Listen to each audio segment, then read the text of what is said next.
Good afternoon and welcome to our CPD seminar on arbitration. Your presenters today are myself, Holly Mitchell, Reese Moeller, Peter McKay and Isabel McKilney. Today we'll be discussing the application of arbitration within a commercial environment with particular reference to contractual disputes. We'll be using a fictitious scenario to demonstrate key points of arbitrating throughout the seminar. You have been given a summary of the facts at hand, along with the relevant contractual clauses relating to Innovative Medical Care Proprietary Limited and Perth Children's Hospital, in which a dispute arose over the services provided. Our seminar will begin with a brief introduction to arbitration, whilst my colleagues will be discussing the flexibility of this ADR method, the nature of its finality, considerations of expediency and confidentiality, along with expected costs of arbitration. To commence, arbitration can best be defined as a method of settling private disputes between two or more parties by reference of the dispute to some neutral third party of their choosing. For that third party's final and binding decision in the form of an arbitral award by which the disputing parties have previously contracted to abide.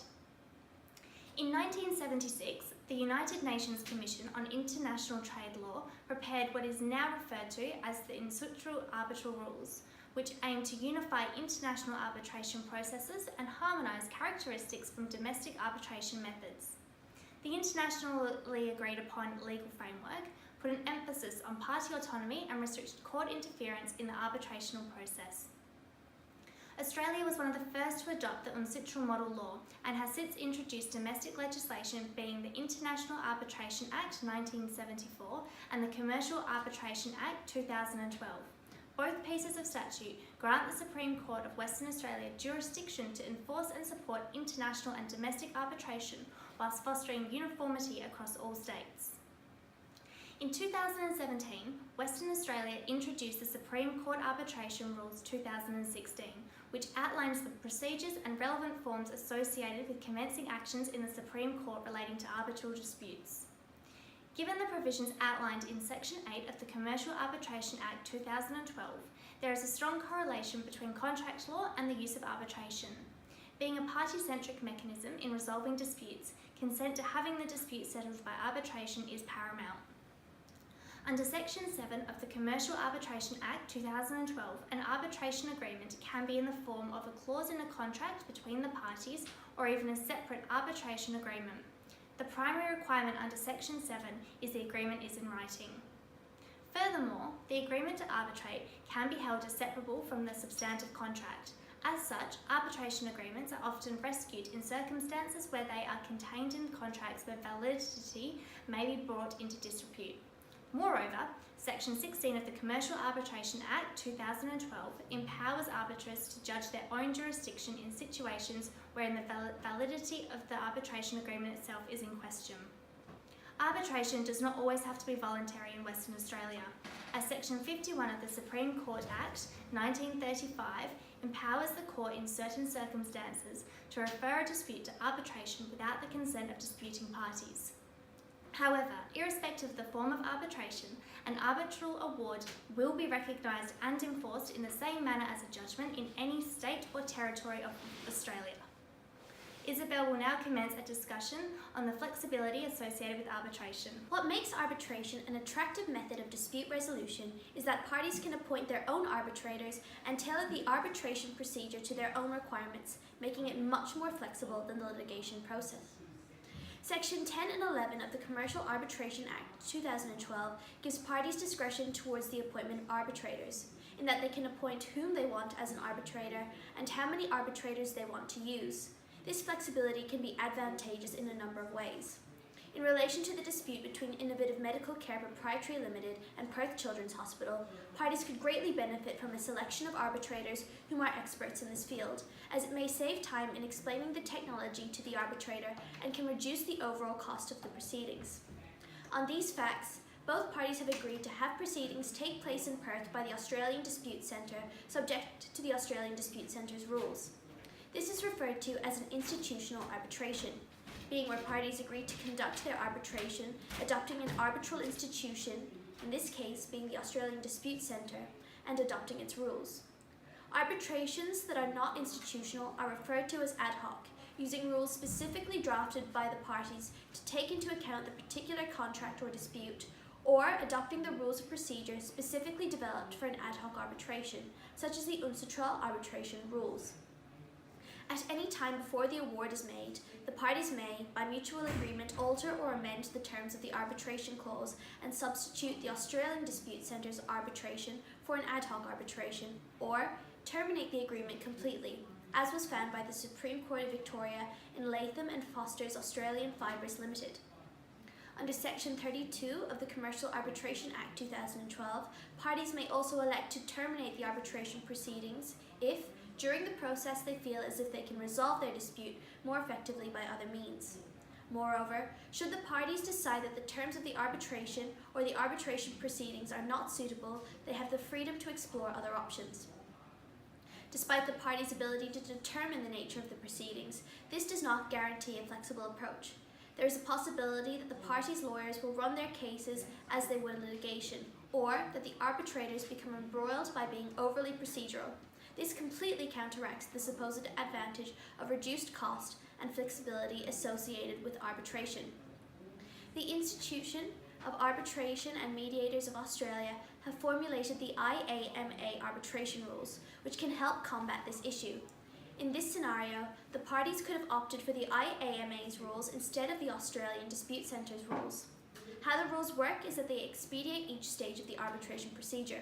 For example, Article 7 gives parties 21 days to agree on an arbitrator before one is appointed on their behalf.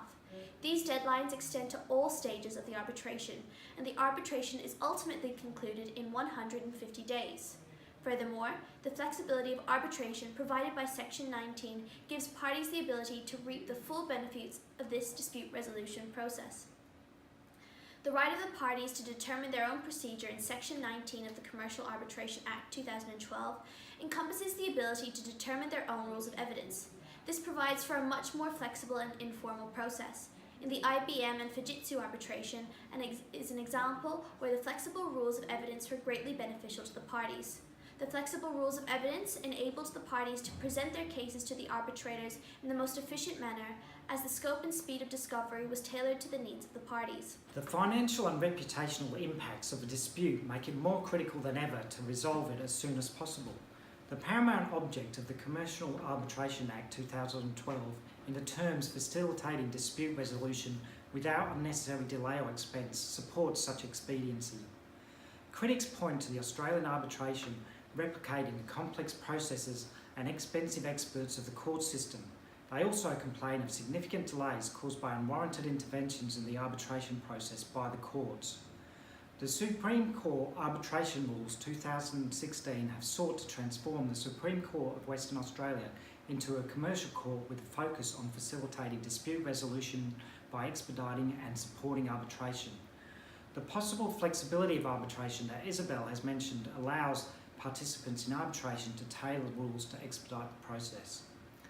Arbitration in Australia is usually cheaper than litigation. In recent times, parties are seeking to reduce costs by tailoring the arbitration procedure to the dispute, limiting discovery processes and cross-examination, and applying rules that focus on reducing time. The Anaconda Operations Proprietary Limited and Floor Australia Limited arbitration is an example of how efficient processes can be adopted to achieve reduced costs in resolving a dispute. The need for expediency in arbitration may require that arbitral tribunals consolidate or join proceedings. The process of consolidation involves joining two separate arbitrations with different arbitrators that share common facts, laws, contracts or parties into a single arbitration where a single arbitral tribunal renders the award binding on all issues and claims that would have been included in the separate arbitrations. Joinder involves a request by a contracting party in an arbitration to add another party who is not a party to the dispute to the proceedings. If a separate arbitration process was commenced between Innovative Medical Care Proprietary Limited and Perth Children's Hospital, if the parties had contracted for the additional treatment room in November 2016, and the same technological defects were again evident, the parties may agree to consolidate the separate arbitrations. If the parties did not explicitly agree to consolidate any future disputes, Section 27C, subsection 1 of the Commercial Arbitration Act 2012 allows for either party to apply for the arbitral tribunal for consolidation where there are common questions of law or fact the relief claimed arises from the same transactions or for other desirable reasons. When deciding whether to consolidate or join a matter where the dispute involves common issues or parties, a tribunal will often give much weighting to accuracy and efficiency. However, problems may arise from combining the matters. Disadvantages that can present include proceedings may become prolonged as it may become challenging to decide on hearing dates convenient for all stakeholders, and third parties may become exposed to confidential information that a contracting party may not want them to share. A quicker and cheaper arbitration than court proceedings cannot be assumed. The party's choice of the tribunal and the manner in which they approach proceedings are critical determinants. Careful consideration of the arbitration agreement clause at the contracting stage can also assist in achieving expediency. The modern legal setting for Australian arbitration facilitates such an outcome better than it has in the past. Isabel will now discuss how interim measures enhance the arbitral process. Prior to the 2006 amendments of the Modal Law and the commencement of the Commercial Arbitration Act 2012, there was no procedure for a party to have interim measures granted by an arbitral tribunal and enforced by a court. Section 23 of the repealed Commercial Arbitration Act 1985 simply stated, unless a contrary intention is expressed in the arbitration agreement, the arbitrator or umpire may make an interim award. Consequently, parties have had the potential to ignore an interim measure ordered by an arbitral tribunal. However, the Commercial Arbitration Act 2012 has created an enforceable interim measures system. Section 17 gives an arbitral tribunal the power to grant interim orders, while 17H allows interim measures to be enforced by a court. However, the latter is conditional to the grounds for refusing enforcement as established by Section 17I. In the case of PT Bay and Resources TBK and BCB Singapore Proprietary Limited, the High Court demonstrated the Australian judiciary's support for arbitration in its confirmation of the validity of freezing orders with respect to anticipated awards in domestic arbitrations. It was agreed that no distinction should be drawn between arbitral proceedings and proceedings instituted in court, whereby protection is required to avoid a party dissipating their assets. Pursuant to the discussed case law and legislation, Innovative Medical Care Proprietary Limited may apply for numerous measures of interim protection against Perth Children's Hospital if the relevant practical considerations are met. This may include injunctive measures, preservation orders, or freezing orders. If the arbitral tribunal is not yet in place, applications can be made to a relevant court, whilst applications can be made directly to a tribunal if it has been impanelled. It is worth noting, however, that a caveat exists with respect to an arbitral tribunal's ability to order interim measures of protection via an ex parte application. This limitation principally concerns the consensual nature in which arbitrations are underpinned by the requirement that each party is afforded a reasonable opportunity to be heard on the relevant issues. In the event that the capacity to utilise interim measures is another arrow in the quiver of stakeholders who elect to undertake arbitration, recent improvements in the processes surrounding enforceable interim measures make arbitration a more attractive option to other forms of ADR, especially in matters wherein parties are looking to recover large quantities of money. The many benefits of arbitration are not limited to the process, but also to the end product. Reece will now provide further discussion. Section 8 of the Commercial Arbitration Act 2012 empowers a court to issue a stay of proceedings based on a party's failure to comply with mandatory dispute resolution provisions. The section is designed to avoid two parallel hearings and the inconsistent outcomes that may proceed. In Pipeline Services Western Australia Proprietary Limited and ATCO Gas Australia Proprietary Limited, court proceedings were commenced despite the presence of an arbitration agreement. The defendants applied for a stay of proceedings on the ground that the case should have been resolved by arbitration. The Supreme Court of Western Australia agreed with the defendants and ordered that the party that breached the arbitration agreement pay indemnity costs. The appeal of certainty surrounding arbitration is synonymous with the limited ability to appeal or challenge an arbitral award. Courts must limit their review of awards to set grounds. They do not generally review the decision itself, and errors of law or fact are not themselves appealable. This is in favour of the finality of arbitration and is a risk that the parties mutually agree to take in opting for arbitration. Section 35(1) of the Commercial Arbitration Act 2012 recognises that an arbitral award, irrespective of the Australian jurisdiction it was made in, is to be recognised and enforced subject to the 5 grounds for refusing recognition and enforcement of arbitral awards pursuant to section 36. The High Court in TLC Air Conditioner, Zhongshan Company Limited, and judges of the Federal Court of Australia delivered a strong message with regard to the finality and certainty of arbitral awards. The court held, an arbitration award will not be set aside or denied recognition or enforcement under Articles 34 and 36 of the Model Law unless there is a demonstrated real unfairness or real practical injustice in how the dispute resolution was conducted or resolved, by reference to established principles of natural justice and procedural fairness. Thus, should either Innovative Medical Care Proprietary Limited or Perth Children's Hospital wish to apply for an arbitral annulment, they should not present an argument containing a reference to fact interpretation errors or reasoning failures.